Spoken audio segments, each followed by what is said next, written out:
Now, for many people, this will be the first time that they've heard of Isle of Man First, your brand new political party. Just in a nutshell, what's it all about?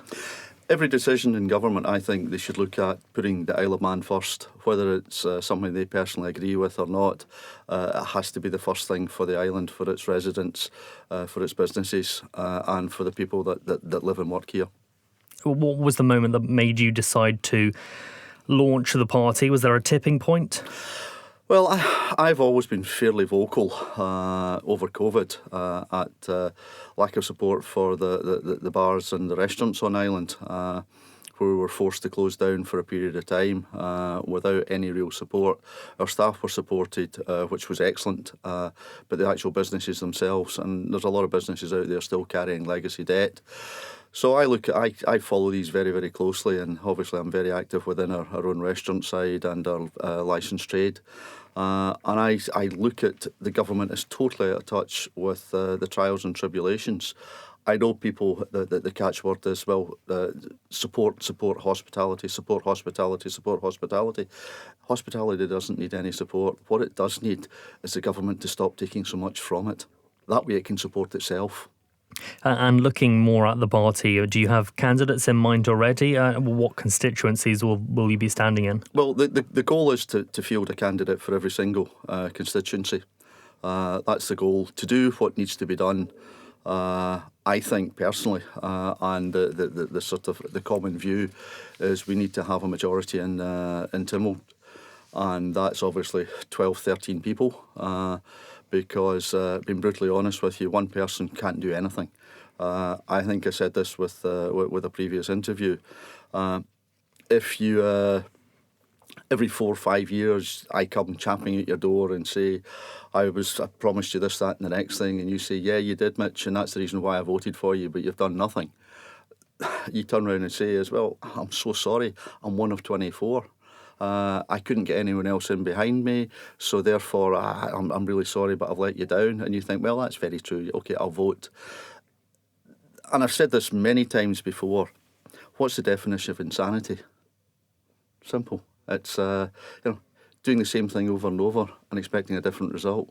And unless we have a huge paradigm shift on island at next year's elections, and we vote in a similar style, it might be different people, but 24 individuals will be like sitting in a canoe, paddling in all different directions. There is no clear direction, and that's what I'm trying to do with Isle of Man First, is to get a focus, to get people together that want to make this island a fantastic place to live and work.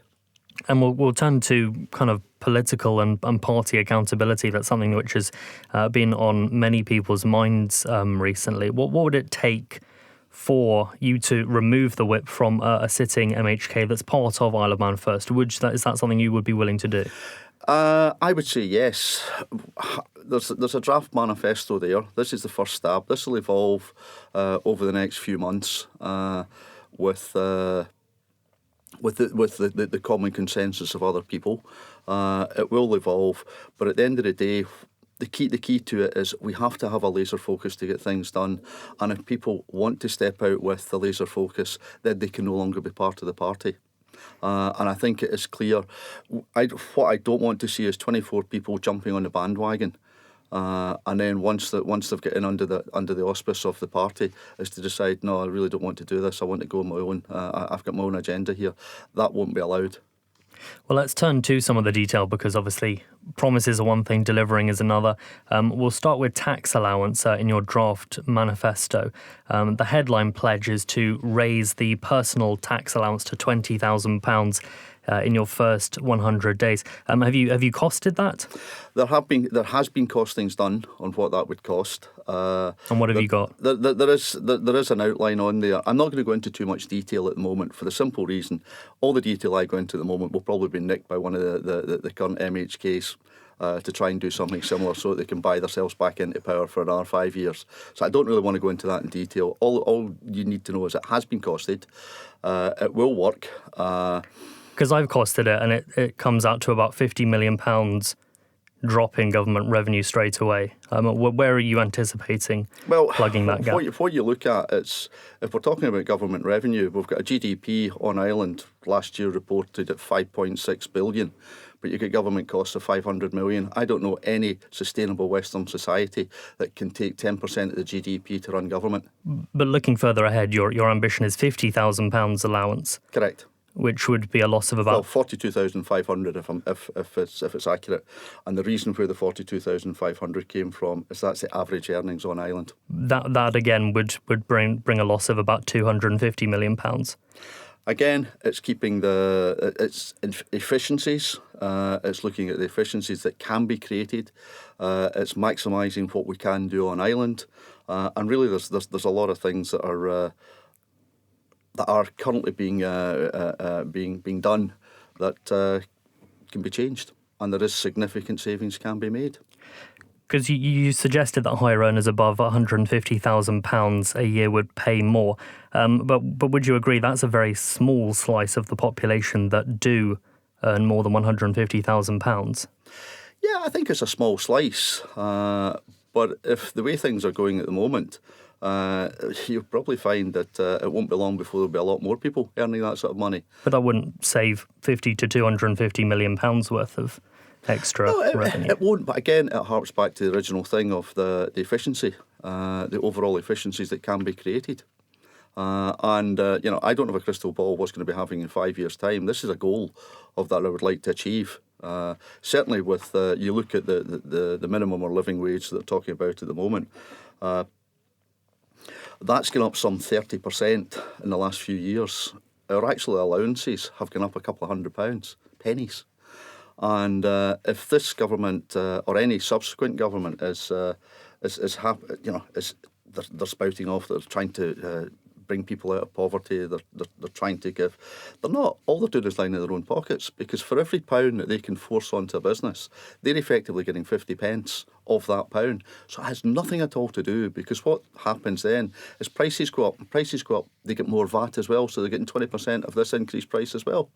I think now people are starting to switch on to the fact that these minimum living wages are nothing more than a tax grab. And what I'm trying to do is give people actually money back in their pockets, because what do people do when they have money in their pockets? They spend. It's basic economics 101. If you have the money in your pockets, you go and spend, your economy grows, everyone has the feel-good factor, and that's what I'm trying to achieve. But then to pay for services, the government does need money to be able to do that. Correct, but the government has to be efficient. Okay, well, we'll turn to housing, because you've set out a tenant purchase scheme which lets long-term public sector tenants buy their homes at a discount.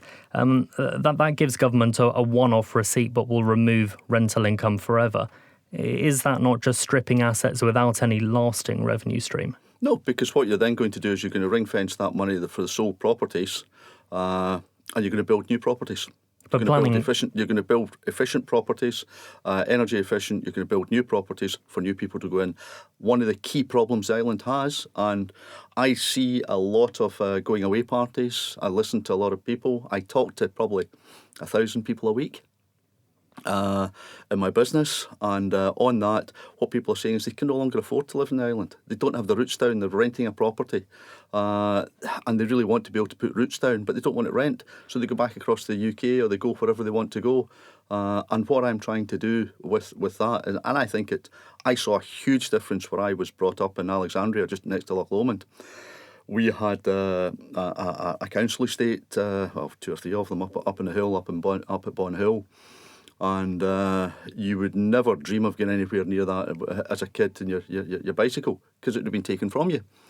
The grass was up to probably waist height. I'm sure you had fridges, bodies lying in there. No one really cared. And then when they had the right to buy their properties, what did people do? They bought their properties at a big discount. Next thing you notice, they're investing in windows, new windows. They're investing in better insulation. They're investing in kitchens. They're investing in bathrooms. There's a feel-good factor. They're now looking after their properties because it's theirs. And they actually, the whole vibe of that area changed very, very significantly with that. All I'm wanting to do on the island is give people that have been long-term tenants the opportunity. They don't have to buy the property. They can stay as renting if they want, but they have the opportunity to have a discounted property, and they may want to invest in that. But obviously you said that sales will be ring-fenced to build new homes, but we know the planning system's slow, land is scarce, and construction is expensive. So in the meantime, are you not just reducing the housing stock? No, as I say, this isn't going to happen tomorrow. It's not going to happen one day. It's going to be, but we need to get legislation in place that we can actually put that together. Okay, so you're going to be introducing new legislation to do that? There will be legislation to allow people to buy their own properties, yes. Okay. I think that's key. People will then put roots down on the island. They want to stay here, they want to live here, they want to make the island prosper, as I do, and that's every inch of my being wants this little island to be probably one of the most prosperous in Europe. And how does Isle of Man first feel about dilapidated properties, those that have fallen into disrepair, not paying rates? Well, I think that's kind of unfair. You need to look at the reason why it's dilapidated properties. There's, for example, the one just along the road from me in North Quay. It's a dilapidated property, and I think the person has actually tried to get planning permission to regenerate that. And unfortunately, for whatever reason, the planners have knocked it back. I think that has to then go to an appeals board, and not an appeals board that's based in the UK, as I understand a lot of the appeals thing. And they look at the black and white appeal. What they need to do is have a local appeal to say, is it better for the island? And that harks back to Isle of Man first. Is it good for the island? If it is, we do it. If it's not, we don't. Okay, we'll move on to healthcare, because your promise is to substantially lift pay for NHS staff, improve digital systems, shorter waiting lists, better outcomes. But as we've covered, if you're taking large chunks out of government revenue, how are you going to be paying for those? You're taking large chunks out of revenue, as you've said. Saying that, you said you're increasing efficiency. And if you're increasing efficiency, I said this earlier on, coming from a business background, when you do a rationalisation or you're trying to make something more efficient, you might have a one-off hit for that year where maybe people are wanting to change roles or whatever, or moving into a different department, or you've got the set-up cost of a department. You don't have that as an ongoing basis. That's not efficiency. That's just empire building. Every politician talks about cutting waste, cutting bureaucracy to fund improvements. But Manx Care has been tasked with drawing up efficiencies plans. Are you saying that they're not trying hard enough? I would say where there's a will, there's a way, and there's not a will at the moment to do it. Where would the efficiencies come from? Across the board. But where specifically? Specifically, as I said before, the issue I have is I can only get so much information through the Freedom of Information Act. There's a lot of doors are closed, and you have to make assumptions. And rather than blow my mouth off and make an assumption which is wrong, I would rather say the current structure is too bloated. There is not enough people. There's too many chiefs and not enough Indians. And at the end of the day, it's the Indians that look after the people that are unwell, the doctors, etc., etc. These are the frontline staff that make what's the best way of putting this? That can shorten the waiting times when you're waiting in A&E, and these are the people we need to look after. These are the people we need to encourage to the island, and this is what we need to do. We don't need another manager. We don't need another pen pusher. We don't need another paper shuffler. The Sovereign Wealth Fund is meant to be fueled by natural resource revenues, particularly from gas, but you will be aware that Tynwald has voted to restrict any further licences. Is your plan not already blocked unless you can first persuade Tynwald to reverse that decision? Again, it depends if you have the control of Tynwald. So if it's good for the island, we do it. If it's not, regardless of what people think, we don't do it. So if you do have control of Tynwald, you've got a majority in the House of Keys, you will be looking to revoke that so that new gas licences can be issued? We'll look at the situation there. We'll take expert advice if the gas is feasible, if it's achievable. I'm not a pie in the sky person. I need to make sure that things are accurate. And there are experts out there. We just don't seem to speak to them. We make decisions based on gut feel, but there are experts out there. Okay, but how would you respond to people who say, well, there might be a contradiction there, because on one hand, you're saying we're this pragmatic, forward-thinking, innovative party, but then on the other hand, your flagship fund is only possible with the use of fossil fuels, which many countries are looking to move away from? Well, I think you'll find a lot more of them are coming back to fossil fuels now. I think that the green agenda, whilst it's utopia, it's nice to have, and I'm a great one for saving the environment. I'm a great wildlife person as well. But at the end of the day, we have to be realistic. If you've got China building a new coal power station or power station every week, then Isle of Man deciding it's not going to do something, it's not going to make any difference. Final thought. You've put through this draft manifesto. Would you describe this as a wish list manifesto? Because there are a lot of popular headlines in here, but do you accept that you will have to make hard choices and trade-offs? I think if we get the right candidates with the right will, we can make this happen.